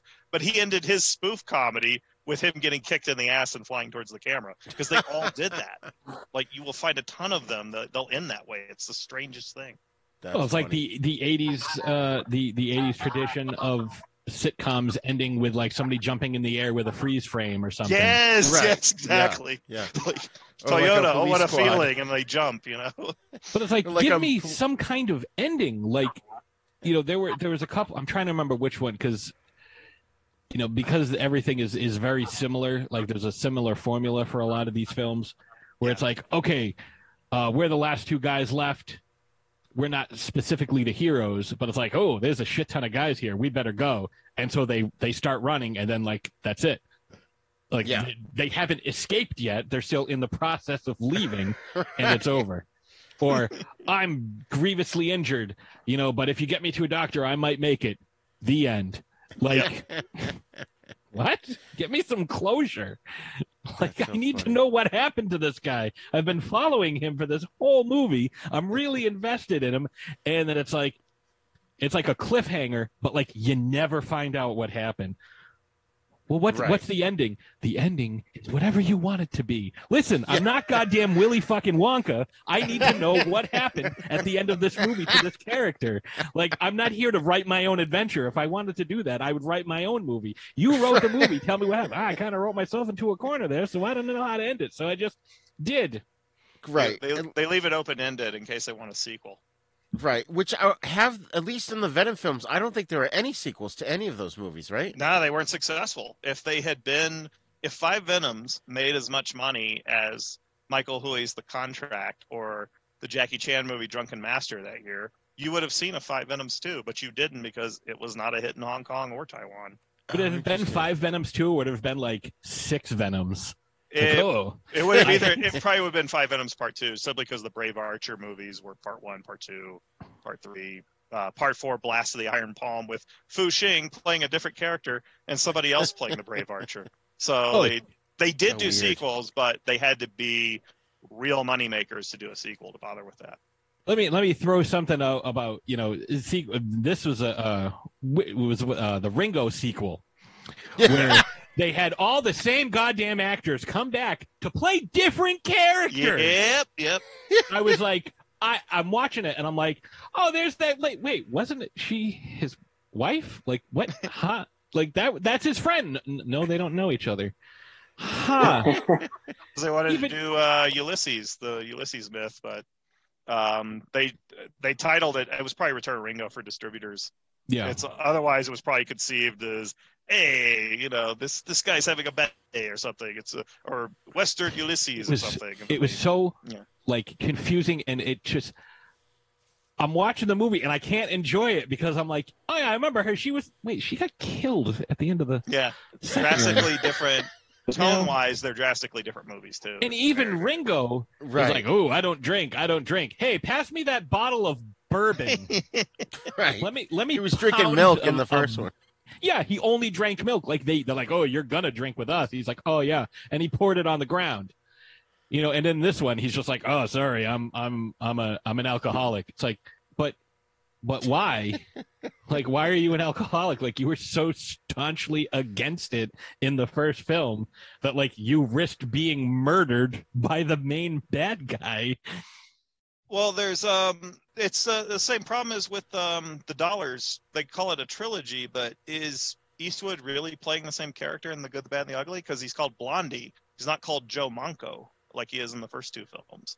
And Lee Van Cleef is playing Angel Eyes. He's not playing Colonel Mortimer. So can we really say it's a true follow-up to the two Dollars films? They don't seem to be related. Without getting into the films, because we haven't covered them yet on the show, I never thought of them as sequels to each other. I just assumed me neither. They were grouped together, so that was the trilogy, quote-unquote. Yeah, United Artists came up with the Man with No Name for the posters like that. Yeah. In the movies, he clearly has names, like he's Joe Manco in the first two, which I think Manco means one arm or something. So because he's always got his arm hidden under the, poncho, poncho or whatever. But yeah, it was United Artists that just invented the Man with No Name because it sounded like a James Bond thing, the Spy with No Name or. Oh yeah. I mean, they definitely in Futurama, they definitely riffed off that. They have a character, Zap Brannigan. He's like, I am the man with no name, Zap Brannigan. Yes. Like, that's how he introduced himself at one point.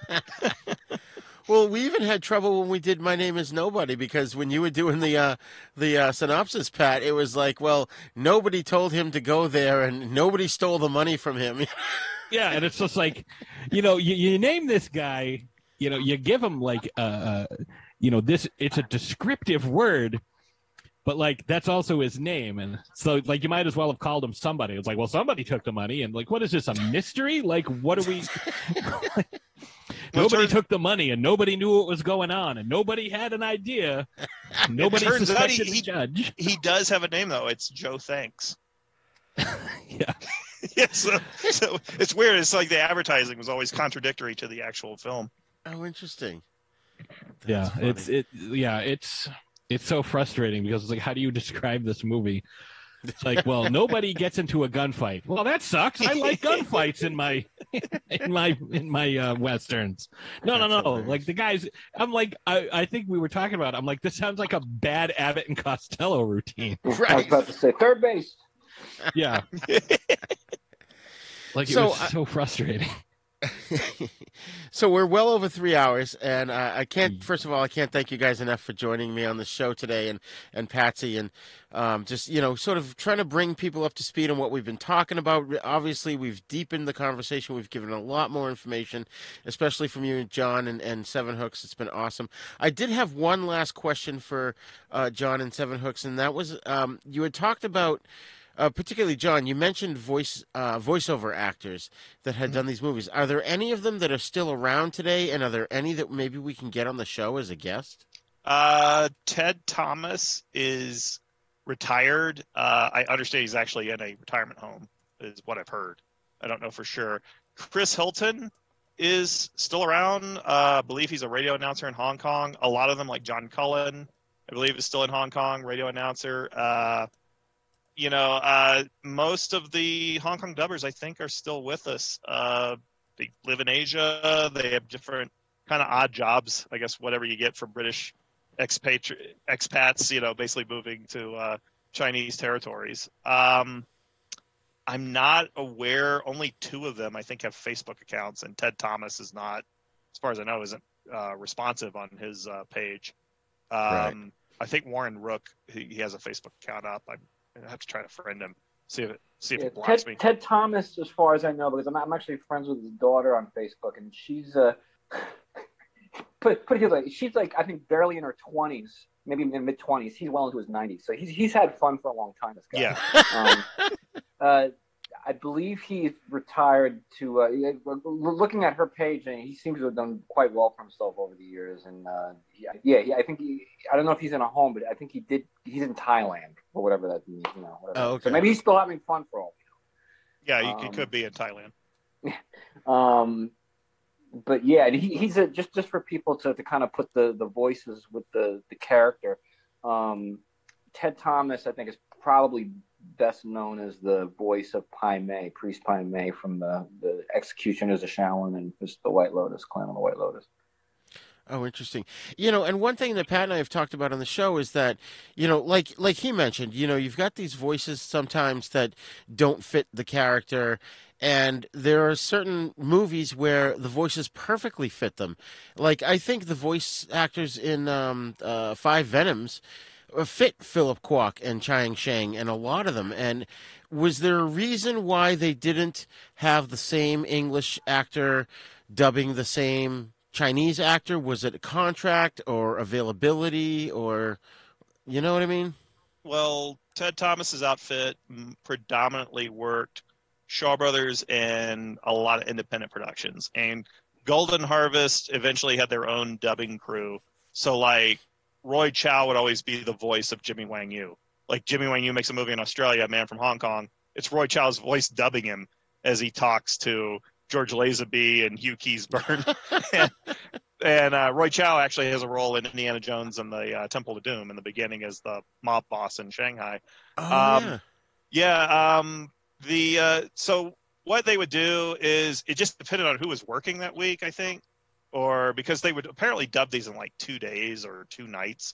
And they did it without credit because a lot of those guys were in radio broadcast unions, and they did not want their names popping up as having done this work for Shaw Brothers, because then they'd have to probably fork over a percentage to the union or something, or it was a union violation. So they would just get some beers, and they'd have the translated script, and they'd work with the films for a couple of days. And if they got them done in one day, then hey, they went out and partied. So they were cranking the dubs out. I don't know why there wasn't like a solid consistency, but I noticed that Chris Hilton always tends to voice David Chang. Certain other voices would do T Long, and Warren Rook would do Fu Xing, and more often than not. But there was no sense of continuity with it, probably because they just weren't thinking about it. They were like, okay, this is going to go to England, let's just slap a dub on it. It's going to be sold to America and some other territories, let's just put a quick dub. It doesn't really matter who does what. Who wants to dub this guy, who wants to dub that guy. I think you also mentioned that they would be filming multiple movies concurrently, so it's like okay, well, we've got 3 movies going right now. We can't have one guy doing all 3 because we want to make sure that, this movie stays consistent. So here's one script for this group, one script for this group, one script for this group. Right, and it depends on what was ready. Hey, maybe Kid with a Golden Arm was started after another movie, but it's ready first. Okay, we're going to send you the dialogue, because all they did was dub the dialogue clips. They didn't dub like the action scenes or anything. They just had, I think Ted Thomas said it was something like maybe 30 minutes of dialogue footage that they had to dub, and each one they'd have black and white clips, and they would just dub over the dialogue with using the script, and that was it. It wasn't something they were consistent about, because also they didn't think about that sort of thing back then. They didn't care how this was going to play in America. They just like, okay, we just got to have an English version ready. There's no real care and consideration done to it. I think when you compare it to the Dieter Mintz, this distributor in Germany, would have his Hong Kong movies dubbed in Rome. He didn't want to use the Hong Kong dubbers. He didn't like the work they did. So in Rome, they would be dubbed by the same guys who dubbed the Argento and Fulci movies. And in some of them, David Hess actually dubbed some voices in some kung fu flicks. Oh, wow. Really? Exploitation Act, yeah. And so they'd have guys like... Yeah, Last House on the Left. Right. Yeah, So yeah. Ed Mannix, who dubs Bud Spencer in a lot of those films, he's got the kind of old man voice. He would dub characters, and Larry Dolgan, who had worked in Rome since 1970, would dub characters. And I noticed there seemed to be more characterization, particularly if films were produced by Godfrey Ho, because the Godfrey Ho films often have the worst dubbing I've ever heard. Like they do a lot of, instead of bridging the mouth movements with words like, or phrases like "but still" or "so then," which is what Ted Thomas would use to kind of keep the flow going in the dialogue. They would just have characters go, what is your name? Like, those are the real bad dubs that are easy to mock, and you'll find some YouTube channels that make fun of those dubs pretty well. It's funny that you said that because, growing up, we used to collect, VHS tapes of not only Hong Kong films, but like Japanese animation. And then the ones that were translated into English that we got on TV, like you said, Grandizer, Force 5, Star Blazers, every so often a character would go, huh? Oh. Yeah. And my friends and I would always joke about that because obviously that was just a translation filler, Right. One obnoxious one for a Chang Cheh film is House of Traps. I actually can't stand the dub on that one. Oh, okay. We haven't covered that one yet. Well, those every sentence from every character starts just, "Hey," like, because it wasn't done by Ted Thomas's crew. It was done by a second dub team they used, who also did Legendary Weapons and did Five Element Ninja. And I never really liked their work all that much, although their work on Five Element Ninja I kind of love because it's funny. But a lot of their other dubs I never cared much for. Right. So one last question for you guys, and I know Patsy's answer to this because we talked about it, but I'm just dying to know you guys' opinion on the Shaw Brothers film Heaven and Hell, or AKA Shaolin Hellgate. You want to go first, John? I still haven't watched my Image DVD, but I was weirded out by it when I tried to watch it like 12 years ago. I think it's Chang Cheh Citizen Kane. Well, now I gotta watch it. That's what I'm watching tonight. I'm watching Heaven and Hell. But just watch the Ted Thomas dub. That's the only thing. Is it on there? Does it even have a Ted Thomas dub? Yes, they do. Oh, yeah. cool. I'll send it to you if you need be. It's great. I love it. It's a lot of fun. It's. I mean, you got to be in the right mood for something like this. I mean, first of all, and actually having read Chang Cheh's autobiography, he actually speaks about making the film, and it's like what he wanted. He was really trying to do something probably pretty pretentious and artsy. He was trying to like make this film while three different statements, like, and three different acts. Right. The heaven part. I don't know if it was supposed to be the Peking opera. The second part with on Earth with Jenny and Alexander Fusheng was supposed to kind of be a take on modern dance, which is why you got that West Side really Story. Cheesy, almost like Batman scene with these guys doing these Bob Fosse moves. And then this, but the movie doesn't really start for me until they get to hell. And then when they get to hell, it's just like, it's the most bonkers thing you've ever seen. It's like Shang-Chi on LSD. It's just like, and the sets, it's like, they're complete. I mean, one of the things I love, one of the many things I love about the Shaw Brothers movies are their sets. I mean, they're obviously very fake and phony. It's just like you kind of walked on the back lot of Paramount where they're shooting Star Trek or something, but it's like 10 times cheaper. And I think John and I were talking about this recently too, is you could, one of the, it's great that these movies are in HD now, but it's also, all the blemishes kind of come out too. You could see the ripples and the cardboard sky, right. The wig glue. The wig glue. Worst. Oh, the paste gum for the sideburns and stuff. It's just it's very obvious. Heaven and Hell is a lot of fun if you're in the right mood for it. It's got a lot of replay value for me. Put it that way. Definitely alter your consciousness. Yeah. Looking at it on my shelf right now, I have not even opened the plastic on it, so Oh, if you do have the DVD, I don't think they do include the dub, so I'll send you. Yeah, you may have to send that to me. I got to see it with the dub. Yeah, I have a DVD that I think was dubbed. I will say I will recommend to you, gentlemen, because I've already recommended it to Rigor. Probably the greatest dub that I have ever seen, and it's free on YouTube. It's called "The Third Gathers: The Backstroke of the West," which is the bootlegged version of Star Wars Episode 3, Revenge of the Sith. It's translated poorly from Chinese. Like, how poorly? The scene at the end with Vader screaming no instead is "do not want." Was it done for Malaysia, possibly? I don't know, but it's absolutely amazing. Like, there's one scene at the beginning where when Obi-Wan and Anakin are flying through space in a little spaceship, they're getting attacked by all the droids, and Obi-Wan just goes, "Do you fuck on I?" It's like, what? Okay, I got it saved. Found it on YouTube. It's One more hilarious. time. Amazing. What's it called? Backstroke of the West: The Third Gathers. It is the funniest thing you'll ever see. It's like it was translated and then retranslated back into English, so they lost everything. Like, so it's like the creeping unknown. Like, yeah. Sometimes you can like it's like the farthest edge of like, it's like you can almost get that's what they're supposed to be saying.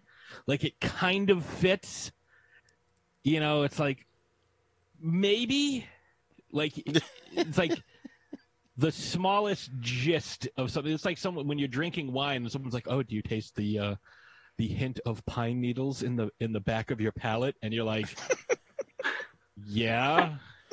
Like, that's how this translation is. It's like, okay, I think that's what they're trying to, like, somebody was like, "Oh, I think it's a trap," and it's like, "Ooh, the conflagration is, imminent," or something. It's like, wait, what? Like, that's not even the right word. Like, but like, you kind of get the context. Like, it's so funny. It's so funny.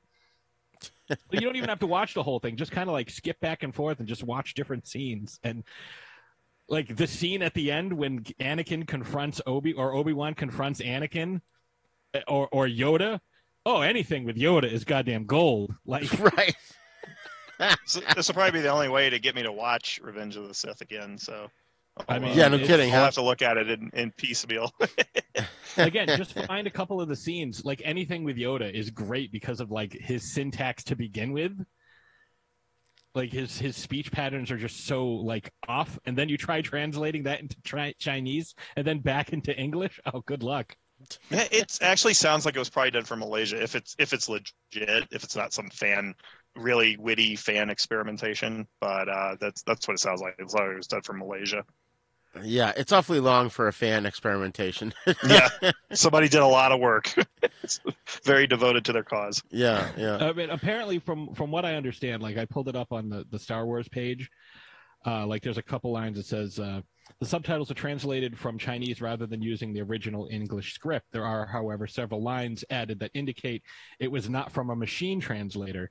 For example, just as Count Dooku predicted becomes, "Kill these two Republic's bodyguard."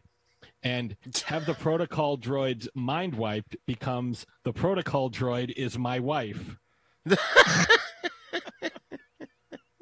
So it's not just improper translation. It's also, I didn't quite hear that because it was playing in the other room while I was trying to type it on my computer and a train was going by. Oh, hell, that was probably done for Taiwan or something, because there was this Jet Li film called Dragon Fight, and parts of it are in English because it was filmed in San Francisco, so they have some of the characters allowed to speak English in the film. And there's a scene where some thugs say, "Let's go kick some ass," and in the subtitles it says, "Let's go express ourselves righteously." I mean, again, like, that's not terrible. Like, it depends on the character. It's not too bad. Like, depending on the character, if it's like that priest guy from the Gunfighter thing there. Right. Like, it's like, oh, let's go express ourselves righteously, which means like, let's go kill the infidels. Like, Yeah. I'm okay with that. That's not horrible, but like, let's go kick some ass and let us go, infiltrate their rectums. Like, that would be a little bit different. All right. The feeling is certainly the same, I guess. I get your intent. The intent is the same. Yeah, kind of like Sandra Bullock in Demolition Man the whole time. He really mashed his meat. Yes. Oh man, well guys, it's been awesome. We've done I think the longest show here ever so far. Oh yeah. I can't thank you guys enough for doing this primer on the East meets the West and trying to catch people up on what we've been talking about. And obviously, like I said before, you guys have been adding new things in and sort of really deepening the breadth of the Shaw Brothers and Spaghetti Western conversation that Patsy and I have going on here. So thank you very much, guys. Sevenhooks, do you want to give us some anywhere we can find you online or website or anything that you got going on? No. Okay. Although I would like to plug a friend's book if you're interested in Shaw Brothers films. Probably the best English language written, in my opinion, book on Shaw Brothers films. Period. The biography of Alexander Fushang by Terrence J. Brady, highly recommended, available on Amazon. Awesome. We'll put that in the show notes. And John, what about you? Just midnightmoviecowboys.com. Just check out the podcast. A lot of people check it out and don't come back because we tend to offend probably 40% of the people who tune in. But when people get into the show, they get really hooked into it. So, Awesome. Yeah, I'm hooked into it myself, and I can't wait to have you on Then Is Now. That's going to be fun. Yeah, looking forward to it. So, all right, and then Pat, where can we find you online? Well, as you know, the East Meets the West is part of the Dorkening Podcast Network, so you can find me there.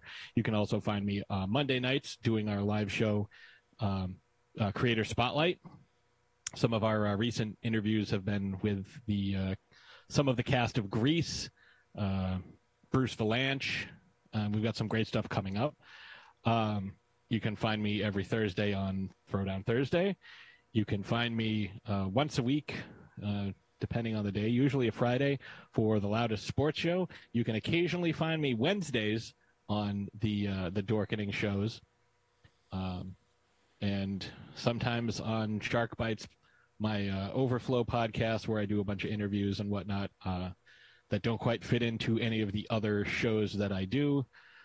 You can also find my articles on ThrowdownThursdayPodcast.com.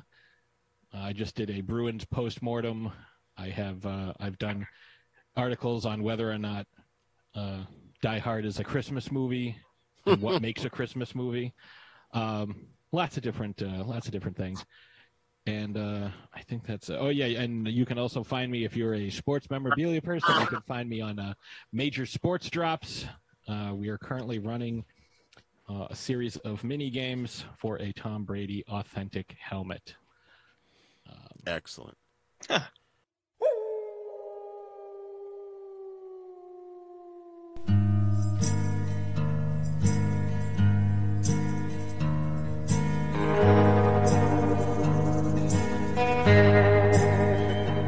You can find That Is Now podcast at our website, havenpodcasts.com. I'm sorry, you can find the East Meets the West at our website, havenpodcast.com, where you'll find our sister show, Then Is Now podcast. You can send your thoughts on today's episodes to the East Meets the West 42 at gmail.com. And you can also check out our YouTube page at youtube.com/user/UncleDeath1, where you'll find all our podcasts there in video form, plus a bunch of other fun stuff.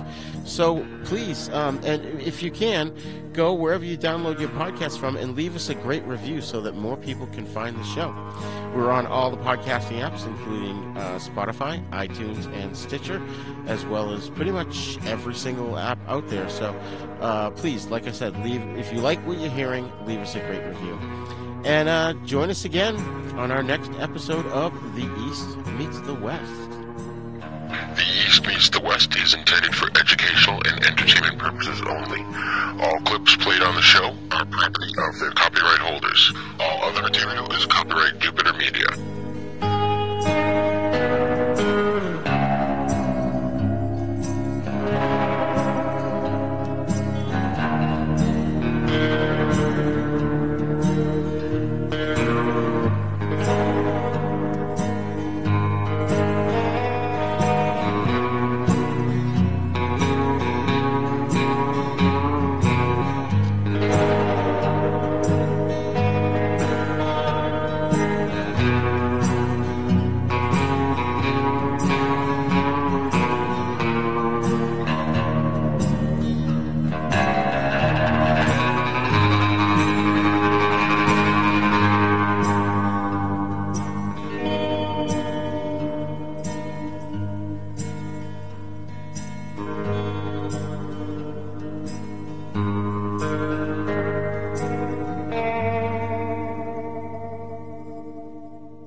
For more shows like the one you just heard, check out the Dorkening Podcast Network at thedorkening.com.